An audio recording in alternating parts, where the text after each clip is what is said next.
Hi, everyone. Welcome to our very first episode of our brand new YouTube AMA series, Litentry and Friend. My name is Jackie. I'm the Director of Growth from Litentry. I'm really excited to be the moderator of this event, and I'm thrilled to be joined by two beautiful, smart ladies in the crypto world. I think we are very, very lucky to hear their opinions on a number of interesting topics because I think both the teams are building something really exciting. First of all, it would be great if you could briefly introduce yourself and your project to the audience. I guess we will start from our guest, Irene. Welcome. Hello, everyone. So this is Irene.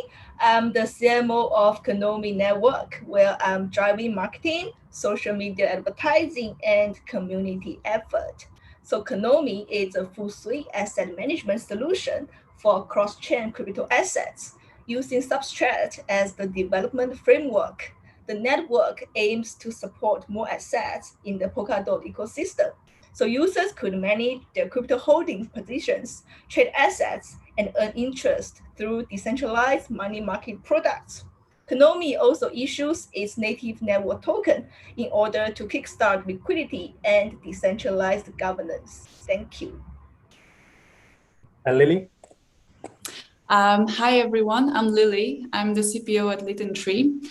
We are a fast-growing team based in Berlin and China, and we're focusing on building a decentralized identity aggregator that links user identities from different networks.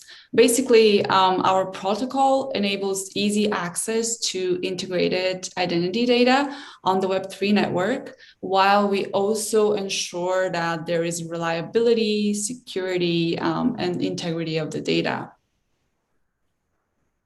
Thank you for your introduction. I think DeFi is really accelerating at an amazing pace. I think it would be also nice to start with some high-level questions first. And I'm very interested to hear from you how you think DeFi has developed over the last year. Is there anything you find interesting and what could be improved? I guess we'll start with Lily this time. Yeah, sure. So there's a lot going on in DeFi, I would say, in the last 1 or 2 years. It's definitely been very interesting to monitor the developments. I've been surprised a couple of times for sure. For me, the biggest highlight really is how fast and how far the liquidity mining went. If you think about it, it was just the compound and their liquidity mining scheme, but then it really kicked off in a big way. And of course, there were a bunch of fast followers afterwards, especially Uniswap and SushiSwap, with they being able to trade all of these new assets and acquire this liquidity basically in such a fast way. I think that was a major surprise. It's really exciting to be seeing these things. You can see that there's this mature infrastructure already. There's basically the entire finance world with things like lending, derivatives, insurance, and whatnot. So it's been really exciting, I would say. You also asked for areas to improve. I think it's natural that there could be some things to be improved, given that it's still rather a new concept. But I would say scalability is one thing for sure. And also better usability, it definitely can be improved. I would also say capital efficiency as well, very important. But I think there are a lot of smart people right now working on DeFi solutions, and I'm really looking forward to the future and how things will actually pan out. Great. And Irene, since you are the new player in DeFi field, what's your thought? So what surprised our team most this year is the speed of the development of structured products in the DeFi market. So DeFi structured products are currently mainly the development of structured financial derivatives, that is linking one or several underlying assets, such as callable state-up notes with desk put or credit notes in traditional finance products. So the advantage is that besides enriching the products of the DeFi ecosystem, it also enables the participants to hedge their risks thereby reduces the margin and increases the value of collateral. However, we believe that the most critical problem that DeFi faces at the moment is how to authenticate users under the premise of decentralization. So right now, the platform are forced to increase the mortgage where the product margin ensures the security of the platform, but at the same time, it inevitably reduces the efficiency of asset flow. And also there is a large amount of funds flowing into the DeFi market for illegal operations like money laundering and tax evasions, which also increases the regulatory risk. So therefore, we believe a good decentralized identity authentication system is of utmost importance to the DeFi ecosystem. Thank you. Got it, got it. Thank you for sharing. I think Konomi is building something really amazing, which is a one-stop platform for basically everything regarding decentralized finance, which include, of course, borrowing and lending components. So Irene, I'm really curious of your opinions on the main difference between, we have traditional finance borrowing and now we have DeFi borrowing. So in a nutshell, we think the biggest difference between traditional finance and the DeFi is that DeFi completely eliminates financial intermediaries, such as bank and brokerage. So it is true that financial intermediaries have improved the financial efficiency, but as they can always obtain more information via the information asymmetry. So the traditional finance might always have an incentive to use that to obtain extra profits, which might cause the reoccurrence of financial crisis. But on the other hand, DeFi takes advantage of transparency and immutability of the blockchain so that users' assets can still be protected even after the removal of financial authorities. I agree. And Lilly, you have any thought? Yeah, sure. I would say one of the big differences between DeFi and traditional finance is capital efficiency, for sure. Basically, when two counterparties in the market do a large position, such as a loan or a derivatives position, they don't have to put up a full collateralization or even do over collateralization, right? They because they have those fractional reserve systems. Basically, they have the margin trades, they have the leverage that's baked into most of these kinds of positions. And to me, a big unlock for DeFi is like solving this exact problem. And we believe that on-chain identity is the ultimate solution to DeFi evolving in the future. Yeah, those are very insightful thoughts. Speaking of capital efficiency, I want to add a few more points. I think there is a difference between secure lending and unsecured lending. So most of the loan in the world right now are secure loan, where you are borrowing against an asset and you're not borrowing more money than that asset's worth. So take house, for example. I have 1 million's worth of house and I can only borrow less than $1 million. And this makes perfect sense. And what finance is doing here is transforming a liquid asset to liquid asset. And to me, this is a crypto native concept that everything should be secured by the blockchain. You can observe the collateralization ratio and you can make sure all these loans are fully collateralized. It all makes sense. And the other types of loan it exists in the traditional finance world is unsecured loan, which you are borrowing against someone's credit. So I can lend Irene money because I know her and I have something about her, right? So, but could unsecured loan exist in crypto world? Probably not. But is everyone getting the same over collateral rate flexible enough?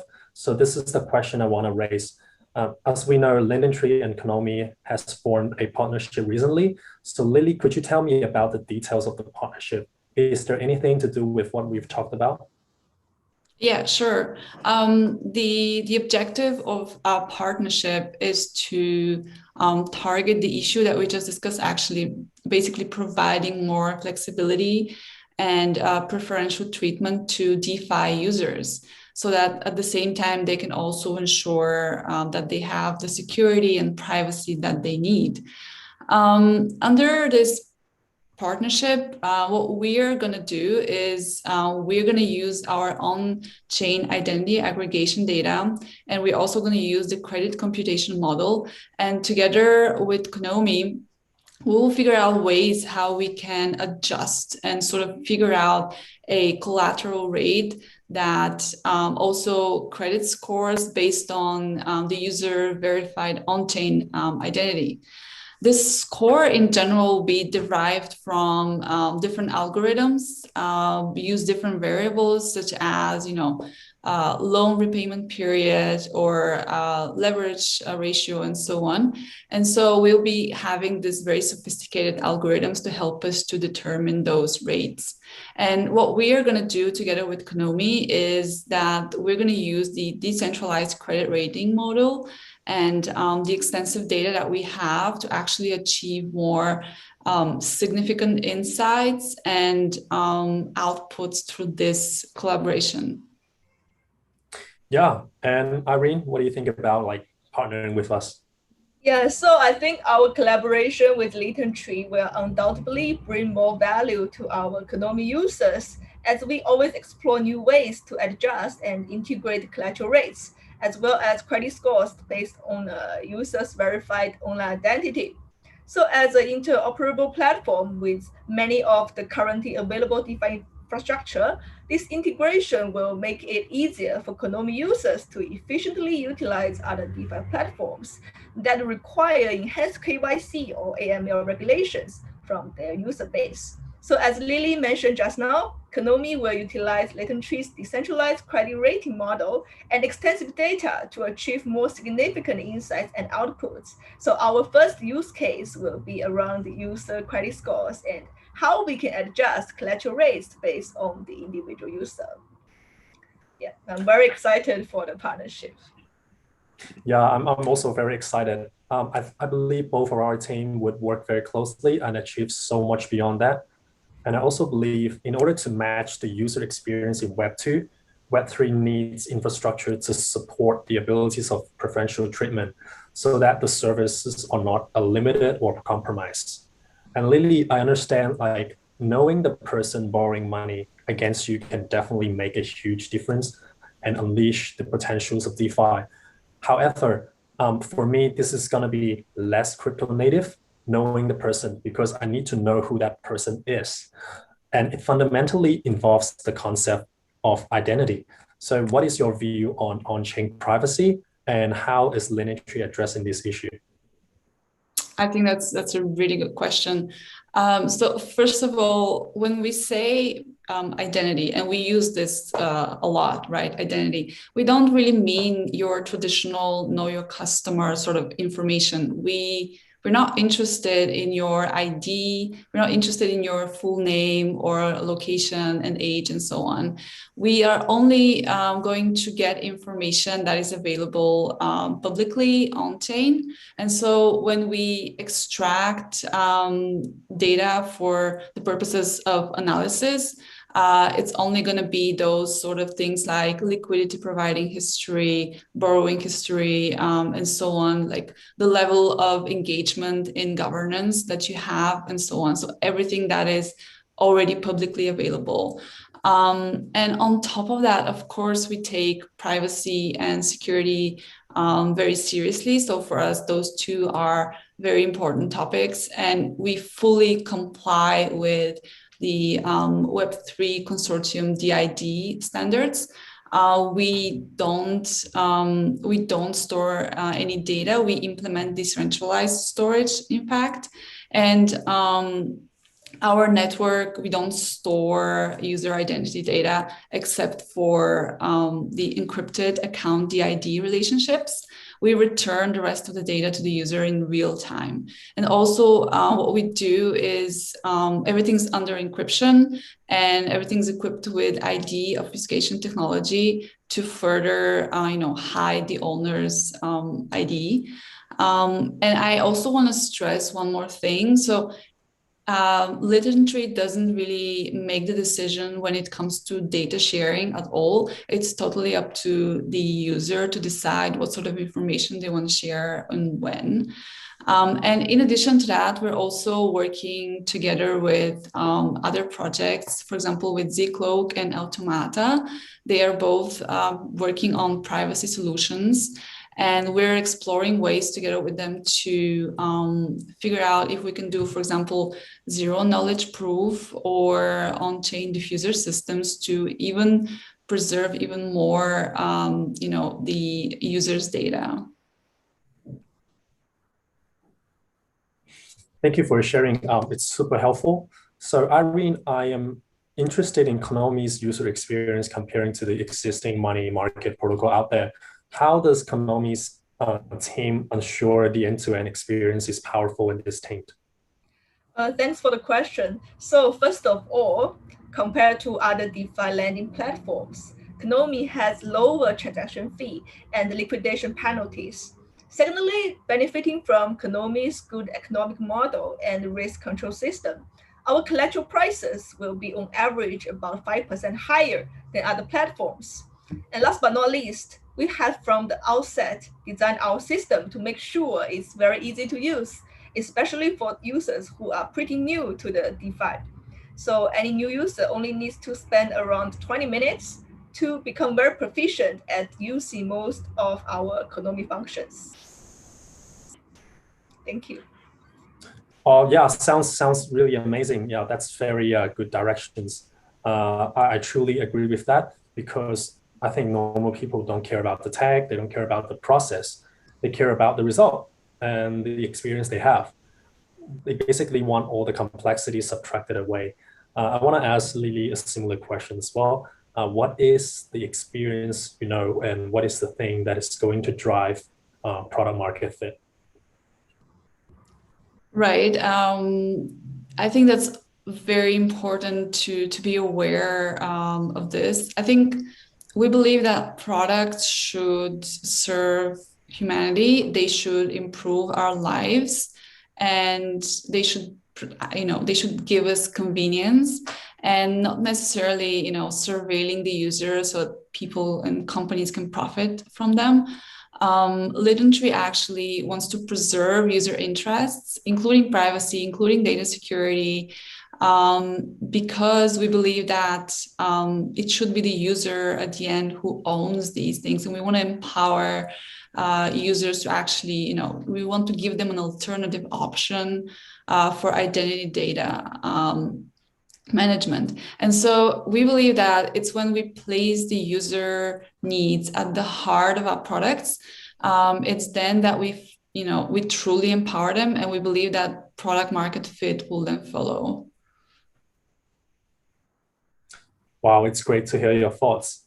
Since this is a live AMA, we would love to answer questions from our audience. So please feel free to ask them in the YouTube live side chat section. We will choose 3 to 4 of it to answer. And next, we will be answering questions from our Twitter followers. We have received over 30 questions from them. I think they're all very relevant and good questions. So I've picked a few. So first one is for Irene. Where is Konomi's project going? Let us know when your project will have a product for its users. Okay, thanks for the very insightful question. So actually, we have already had our landing module ready, but we can only launch our mainnet when the Polkadot goes live after the parachain slot auction. So as for now, we do not really have the intention to migrate our product to other public chain yet. And we will carefully monitor the progress of the Polkadot parachain slot auction to make sure that we are very prepared for it. So our target is to become the first 10 projects that secure a parachain. So hopefully we can launch our mainnet within 2021. Got it. Super useful as well. And the next question is for Lily. I think it's quite fundamental. Why did Litentry choose Polkadot system? Yes, indeed, very fundamental. I would say there are a couple of reasons for this. So historically, in the early days of our project, we were using Ethereum, and we were building our things, but the problem was it's heavily subject to transaction fees and long duration time. And so overall, the experience wasn't great for both the users and the developers themselves. So we started looking for alternatives, and we looked into different things. And after a while, we sort of decided to go with Polkadot. And the reason for that is Polkadot has this fast iteration, sort of cutting edge technology. And, they have this high potential in the cross-chain space. So all really important things to us. And we also sort of like that they have this vision of helping people build entire blockchains and integrating those blockchains with each other. The team behind Polkadot is also, they have this deep understanding of Web3 and the blockchain application ecosystem. And so at the end, we just thought, okay, Polkadot, it's definitely easier for us to use that. It's more efficient. And we feel like that was the right choice for us. Got it. Awesome. Yeah, I agree with that as well. I believe Gavin is making something truly distinct and remarkable. And this question would be for both of you. Could you tell us the future plan of your project? I guess we'll start with Lily this time. Sure. There's a lot that we're planning to do, but I will just mention a couple of things. So we're currently working on something called My Crypto Profile, and it enables users to prove the ownership of their NFTs and the addresses. It's quite an interesting concept, and we will be releasing it in the coming weeks, so stay tuned. We're also exploring the idea of, creating a common good identity parachain for Polkadot and Kusama. And this is still work in progress, actually. So I hope I can share a little bit more about this soon. Great. How about Irene? Yeah, so we are now developing our governance module so that we can modify on-chain parameters based on our the feedback from our Konomi community. And at the same time, we are looking into crowdfunding modules as well as better currency management for our parachain. And we also have discovered some possibilities of enhancing our liquidation model, which we will be doing afterwards as well. So anyways, there are plenty of things that we are working on right now. So please stay tuned for the update. Thank you. Great, thank you so much. So next we'll be answering a few questions from our YouTube live chat. I've got one for you, Lily. So does Litentry intends to bid for first Kusama parachain slots? In terms of the parachain auction, this is something that it's quite exciting. I think for a lot of projects, we're also definitely very excited about this. We're currently exploring the option to actually partner and build this common good identity parachain. And we're at the stage of, exploring this option, but I think there's quite a lot of interesting ideas around this already, and we're super excited to actually be, focusing on this at the moment, and hopefully we can share a little bit more in the future about this. Okay, it's great to hear that. I've got another one for you. How does Litentry link the real-world identity with digital ID? All right, so that's really important, I think, for the community to understand that we don't want to do that. In fact, we actively want to stay away from any sort of real world identity. We don't want to have, your name and location and so on. We actually only want to make use of the publicly available on-chain data.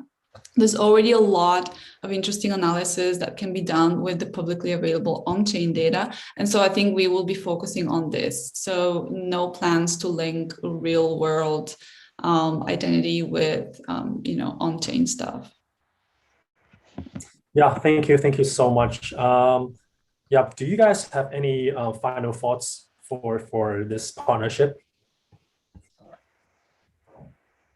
Lily? Sure. I think we've covered some really important topics, and I'm personally very much looking forward to cooperating with Konomi, because we can together unleash the full potential of DeFi. I think this partnership will truly empower the users, and that's what really matters in the end. And I think the entire Litentry team is really excited to be part of this. Yeah. How about Irene?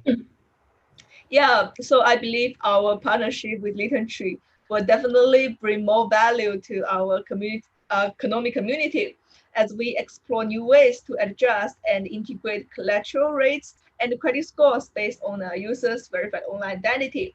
However, I think this is just the tip of the iceberg, because Litentry really offers many exciting capabilities, and we will continue to work with you guys to add more value to our Konomi network.